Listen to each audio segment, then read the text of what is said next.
and there's many mitzvot that we have to do.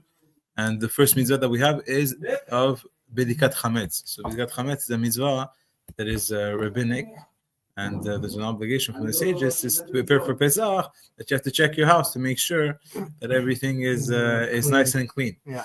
Of course, we already explained that a person does not have to go crazy in the cleaning. Mostly he has to go and clean the place where he's going to eat, right? So I guess his table, anything that's in the kitchen, it can be chametz could have been there. But for the rest of the house, as long as he knows that he does not have a kazait of chametz, and it's just a little crumbs here and there, then it does not have an obligation to do. So just doing a regular cleaning of the floors would be okay. And a person does not have to go crazy for that. And also the other thing is that if someone wants to do a spring cleaning, it's okay, but at least it should not mix this with the halachot, right? Unfortunately, we hear a lot of people, they say, oh, I want to go to Miami, I want to go there, I don't want to clean anything, because they don't understand that what they're doing is much more than what is required. It's true that the Arizal says that if a person is careful, that not even one crumb will be in his house, it's a very good sign. You'll have a good year, and you will live out till the next Pesach. But of course, we don't have to go crazy, and there's also this inyan of enjoying the Chag. So the Chachamim, a day before, this is the mitzvah. So even the cleaning before is not even the requirement. But of course, the minhag of Israel is to go and clean, and clean, make sure there's no chametz anywhere, and even if there's little crumbs. But there's a balance between the two. So now, once a person goes and cleans up the house on the night of this year will be the 13th of Nisan. So on Thursday night, this is when you're going to do the Bidkat Chametz, and in the morning, this is when you're going to burn the Chametz. So there's the custom is to do it with one candle, you go throughout the house, but you can actually keep the lights open, even if it's at night, because the whole idea is to find the Chametz. Why do we only use a candle? Is because the candle is for little cracks, little holes here and there, it will be the most efficient to go and find them. Even when you have a light, it's not so simple to find it after. And also, you have to do Bidkat Chametz in your car. So that's why you have to make sure to empty out your car from everything in there. So I can't wash my car on Friday. I have to go bring it to wash on Thursday. You can even clean on Thursday, but the thing is that on just if you remove the chametz, then the rest of cleaning is okay. So it can take 2 minutes just to clean out the chametz, because we're talking here anything that's over a kazait. So the crumbs doesn't apply. So any crumbs won't apply. So there's no problem to clean it out, and it's already anyways canceled out, right? So this will not be an issue. But you also have to do the chametz. So any big pieces or any pieces bigger than a kazait will have to go and be cleaned. So basically, the procedure is at night you make the bracha. You don't speak in between of the bracha. You check the entire house. And also, meaning you check all the rooms that is potential to have chametz. So let's say a bathroom, of course, we never bring anything there. So it's on an issue. Let's say you have let's say in the basement, or let's say you have the washing machine room, and you don't bring anything there. So you do not have to go and check those places. And so this would be for the Bidkat Chametz. Then you make the bracha, and then you make a declaration, and it's written Kol Chamira v'Chamia deika bishuti delo chazite v'delo biyachte deheve batel ke'afcha de'achad. That all the chametz that I've seen, or all the chametz that I didn't see, and all the chametz that I didn't burn, should be considered like hefker, like as if it does not exist. And this is the mitzvah that you have from the Torah to go and cancel out the chametz. Meaning that there's no that it's enough to, when you cancel it out, you say as if it's hefker, then it's enough, and you do not even have to go and burn the chametz. However, we also have the custom to even burn the chametz, and like it says that you have to destroy any chametz that you find. So we do the declaration, and then the next morning we also burn the chametz. And also, it's very important to do this declaration in English or French, or even Hebrew, in the language that you understand, because you're doing a declaration that all your chametz is worth nothing. But if you don't know what you're saying, then it doesn't work, because here we're talking about a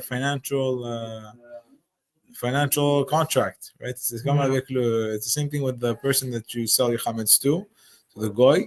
You need to know what you're signing. A person will never, because retroactively makes it that the whole declaration is nothing.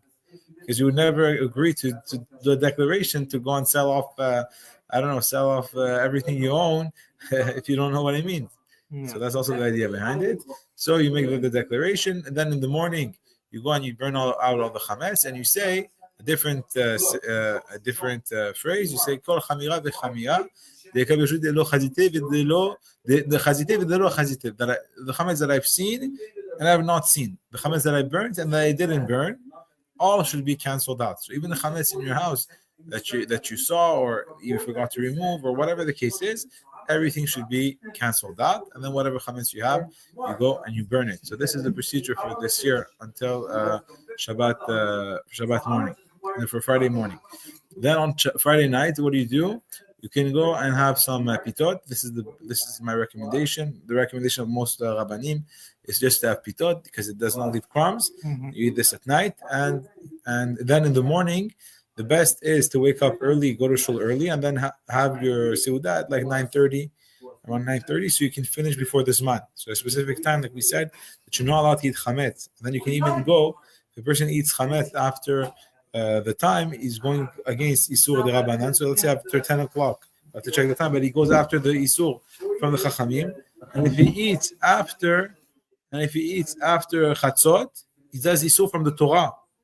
Okay. He eats Chametz. So it's not like, I'm going to wait till, the guy's waiting at 6 o'clock, right before Shabbat ends, right away, he eats whatever Chametz he likes.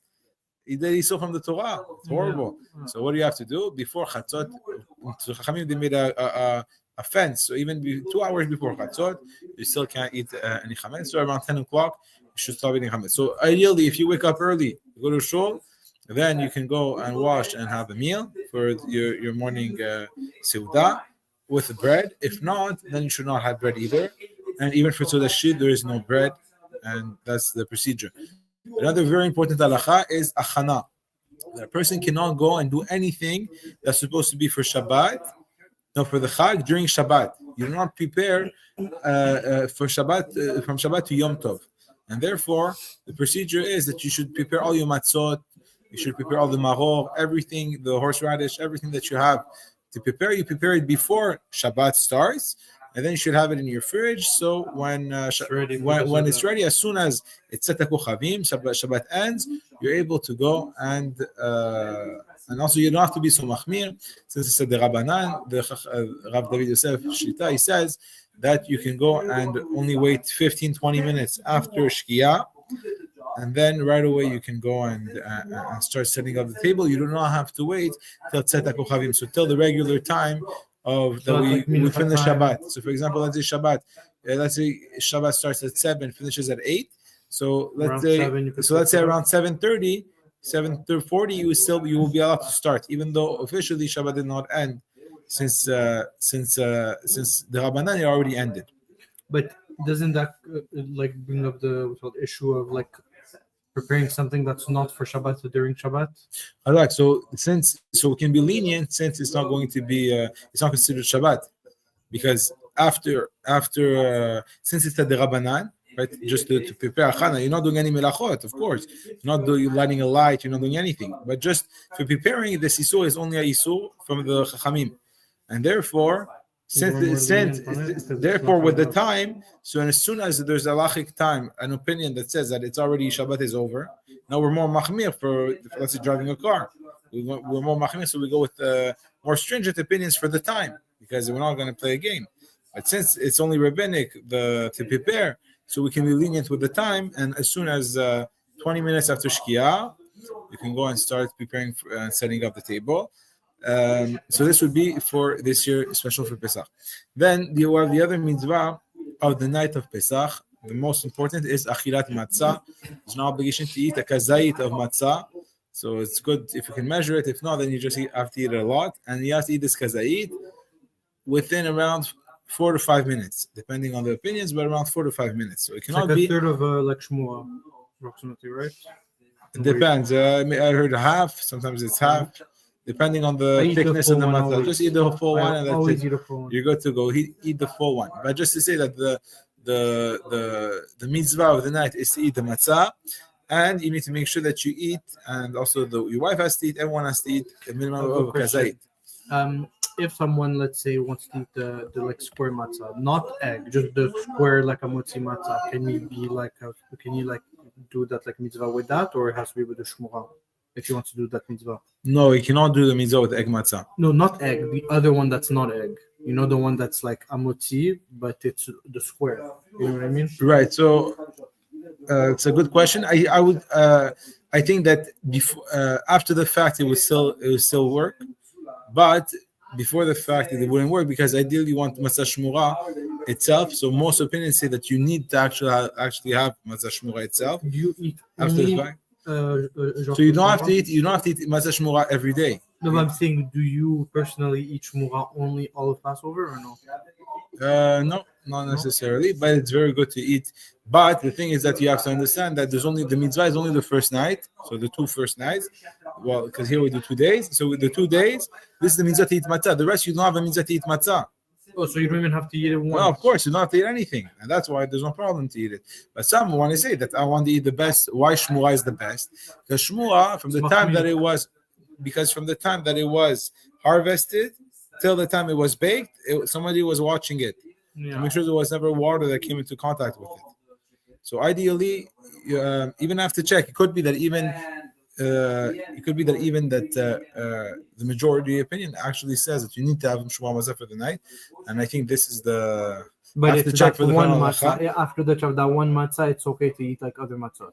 Right, exactly. So once you did your mitzvah with this, then it will work. Now the other question we have here, the other mitzvah that we have, so this did to this kazait, and then also for apikoman, also to eat kazait.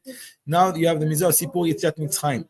You have a mitzvah to speak about how Hashem took us out of Egypt. That we were there, we had no army, we had no nothing, and Hashem went and He took us out from another nation. And He made all those miracles for us. He did the 10 makot, and He wiped those mitzrayim down. He opened up the sea for us. He brought us out. He gave us the Torah. All those miracles that Hashem did for us, it's a mitzvah to speak about it. And the more we speak about it, the more it is praiseworthy. This actually a mitzvah to teach your children about it. And it says that if there's no one to go and if let's say a person has children, he has to teach his children. If he has no children, he has to teach his friend. If he has no friend, he has to teach himself, meaning that he also has to read it for himself. This is the mitzvah, and he accomplishes the mitzvah even for Tzikot Mitzrayim, also if he reads it for himself. And also that there's a mitzvah that a person should know that if Hashem would not save him, he would still be there today. And this is also a commandment. And also we have to know there's a mitzvah in the morning and at night. That's why it's very important to say Shema in the morning and at night, because first of all, it's a mitzvah from the Torah to say Shema. According to many opinions, it's a mitzvah from the Torah. And the other thing is that when you say, Ani Adonai Elohechem asher hoseti etchem me'eretz Mitzrayim, I'm the Lord your God who took you out of Egypt in order to be your God. So we remember that Hashem took us out of Egypt, and there's a mitzvah to remember in the morning and at night that Hashem took us out every day. Every day there's a mitzvah to remember this. Mm-hmm. Every day it's a mitzvah from the Torah. Yeah. Now we're just talking about it. We just did a mitzvah from the Torah, so it's very important, and that's why it's such a central mitzvah. A Jew who does not believe that Hashem took us out of Egypt, you cannot call him a Jew. This is not a Jew. A Jew needs to believe with complete faith that Hashem took us out of Egypt, that He did the 10 makot, that He opened up the sea, and all the miracles that happened there, because this was the start of the relationship between Hashem and the Jewish nation. And this was the start that the whole world witnessed, the whole world believes it 100%. All the Muslims and Christians believe it 100%. There's not even one doubt.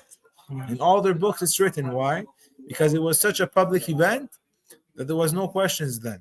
It was not even something you can even question. So now, let's say when you want to go and make up your own religion, so you cannot go against what really happened. So everyone saw, everyone heard, everyone knows that we received the Torah. So we need to add it, and then we add more stuff. But we cannot say, oh, it never happened. There's no Jews. Right? So this is the idea behind it. And this is also the love that Hashem had towards us. And if we look in the Torah, we see so many mitzvot. Right? We see that tefillin has to do with Yitzat Mitzrayim. Pidyon HaBen has to do with Yitzat Mitzrayim. The pidyon of the animals has to do with Yitzat Mitzrayim. Everything that so many mitzvot, the mizuzot, Yitzat Mitzrayim, Shabbat, even Shabbat, we mentioned Yitzat Mitzrayim. So we see so many mitzvot are directly connected with this beautiful mitzvah, and how Hashem showed us His love, because it says that there was two things that Hashem wanted to show. One thing was to punish the Egyptians for the suffering they did. Also, one thing to show also His glory to the world, right? And to show us His love. So meaning that there was two sides to it, like we said before. So not only that your enemy is going to be punished, but you will get blessed and you will have success. Meaning that it was a completely, it was a 180 from our situation. From our situation to see when is this slavery going to be over? No one can see, no one has any ambitions, no one can do anything in their lives. Everyone is stuck, and then Hashem went and he saved the nation that was stuck there. And that's why we see a lot of other mitzvahs with the converts. So mitzvah to love the converts, to treat them with respect, to take care of them. So many mitzvot. It says Hashem loves the convert. Now, if you're a lefty, so whatever, even if you're a righty, but whatever Hashem tells you, well, if Hashem tells you He loves the convert, what do you have to do? If you're a lefty, you say, I don't care. It doesn't matter what Hashem says. It says it matters what I say. Right? That's what the left is going to say. And therefore, if he doesn't like it, if he's a racist or whatever he is, so that's it. But us, the people who are Shomer Torah Mitzvot, we cannot go and follow like that. Whatever Hashem says, what Hashem loves, we have to love. What Hashem hates, we have to hate. Doesn't matter. Hashem says He loves converts, we have to love converts. Hashem says He takes care of the orphans, we have to take care of the orphans. Hashem says He takes care of the widows, we have to take care of the widows. And like this goes it goes along the way. And the other thing is that also that we have to remember that it says you have to love the convert because you were slaves in Egypt. Because you have to love the stranger because you were strangers in Egypt. And that's the idea, that there's a lot of benefits that we got from being slaves. Being slaves can be very good because it's a discipline, it's a teaching lesson. It's to teach you to submit yourself to an authority. It teaches you to go and have patience. It teaches you to work hard. It teaches you so many different things that it teaches you when you're down. Who can you rely on? Only on Hashem, because you see there's no one who can help you. Therefore, it teaches you all those qualities so you can go back to be a servant of Hashem in the best way. And that was the idea. And also never to have ga'ava, and to remember where you come from. So all these things together bring out this importance. Then we have another mitzvah that we do is that you cannot have any chametz in the house. So if a person still owns chametz, there's two isurim, bali yirai and bali matzeh. That chametz should not be seen and it should not be found in a person's house. So how does a person get rid of it? Right? He gets rid of all of it and he burns all of it, or he can also do mechirat chametz and sell his chametz. So it's important to put all the chametz in one place that a person cannot have access to. Let's say to lock it to hide it visually. To hide it hide it visually, and to put it in a place where people will want to have access to, and then also sell his chametz to make sure to be clean from all the opinions. And also it's very important even if you remove all the chametz, just to sell it, just in case, because there's also an isur to eat chametz that Pesach. That the chametz that existed in your possession during Pessah, it's already asur. Then we have some other mitzvot and customs that we do on Pesach. So we have the mitzvah of drinking 4 cups of wine. So those 4 cups you have to drink it while leaning on the left, and we also have to go and eat the maror. Maror is also rabbinic because according to the Torah, you need to eat the maror only when you eat the korban Pesach and with the matzot. So those 3 things, that's when you eat it together. But on Pesach, but nowadays, since we don't have the korban Pesach, unfortunately, so the maror is only the rabbanan. Then we also have the mitzvah to recite the Hallel, and we do the full Hallel the night of Pesach, and also eating the charoset that we said. It reminds us of the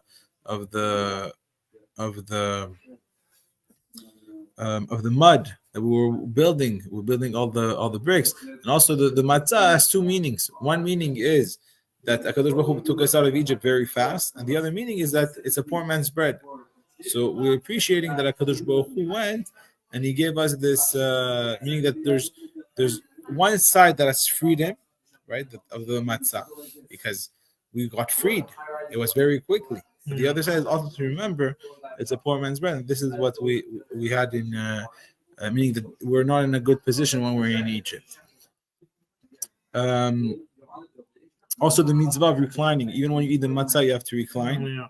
And even when you eat the sandwich, you have to recline. To be like a king. Exactly, to be like a king. And this is also mihakev. So you need to do it. And if you don't do it, you have to re-eat.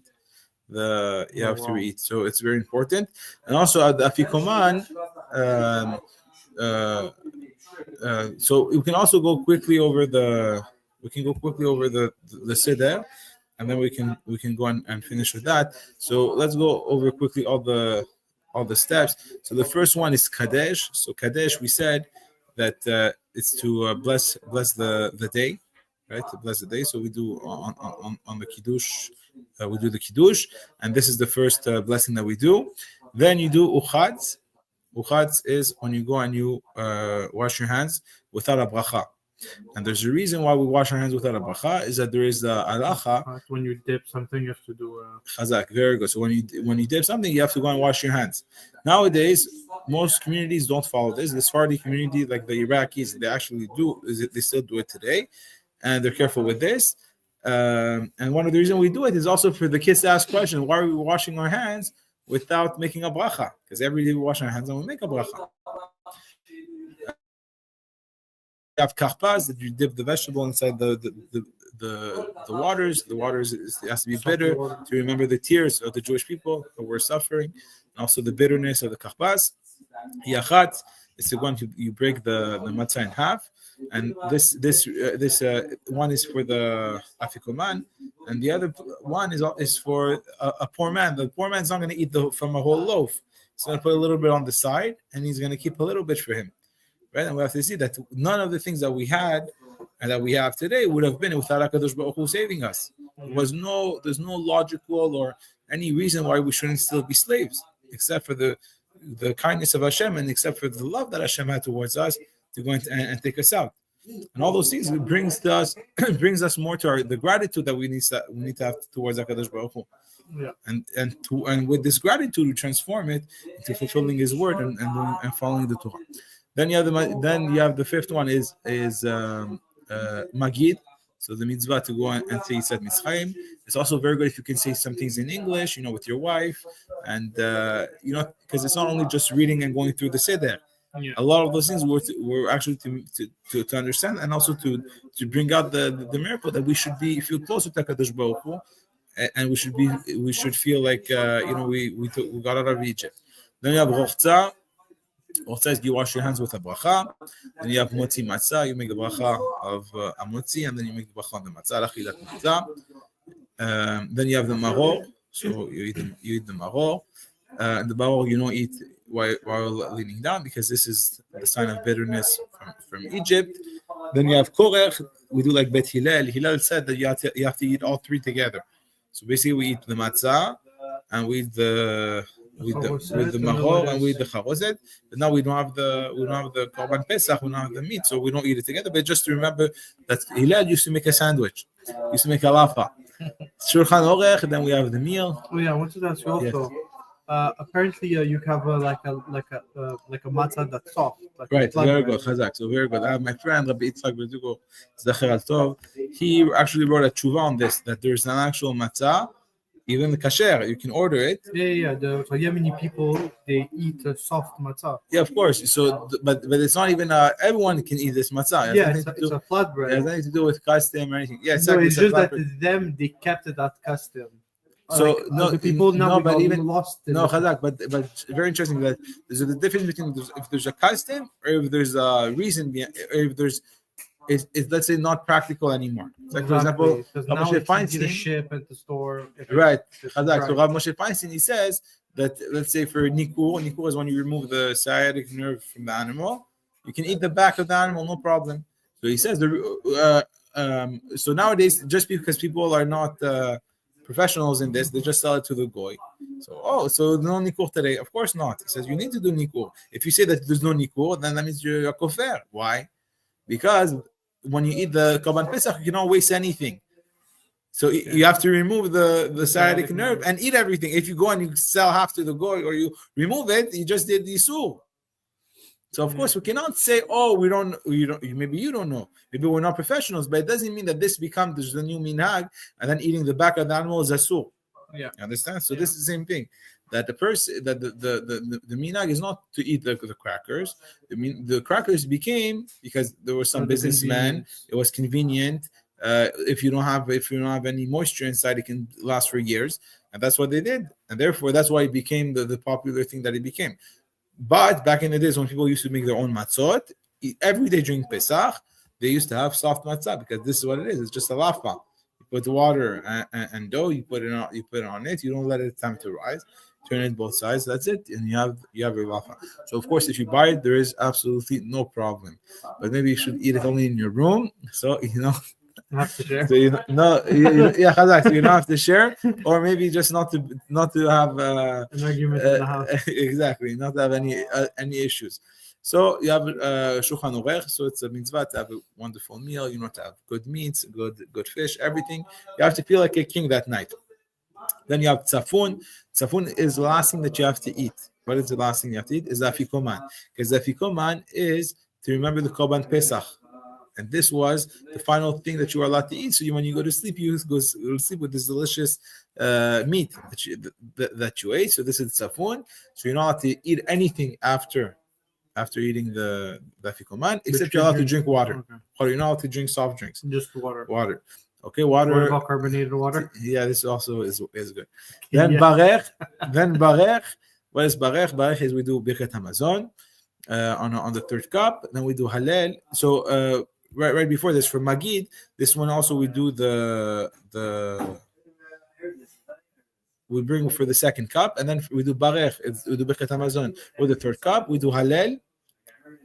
It's all the praises that we do to HaKadosh Baruch Hu for all the miracles he did for us.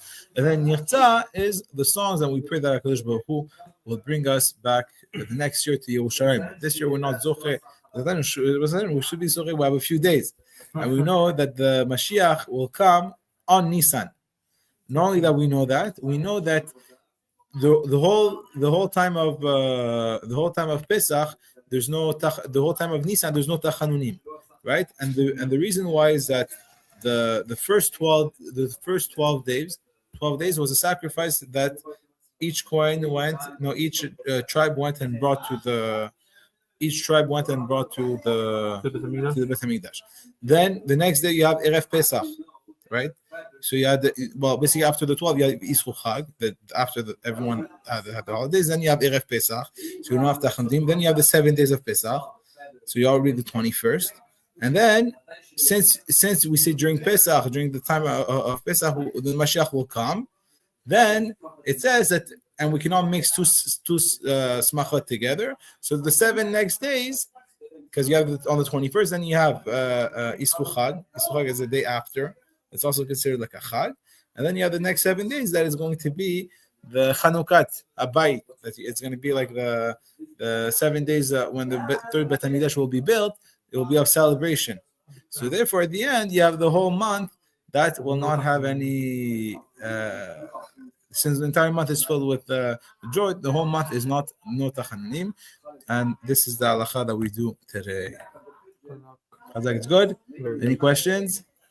I have questions that don't